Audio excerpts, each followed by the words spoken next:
TED, FCC. Channel scan and emergency channels. The channel scan is activated by simultaneously pressing the channel up and down buttons. The unit will begin scanning channels until activity is found and will then stop on that channel.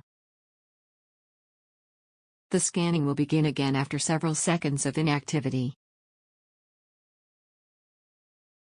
Repeating this process or pressing the Press to Talk button will deactivate the scan and return to normal use.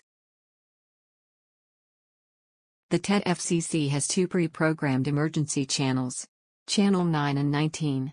Pressing the EMG button will cycle between those two channels and then back to normal CB channels.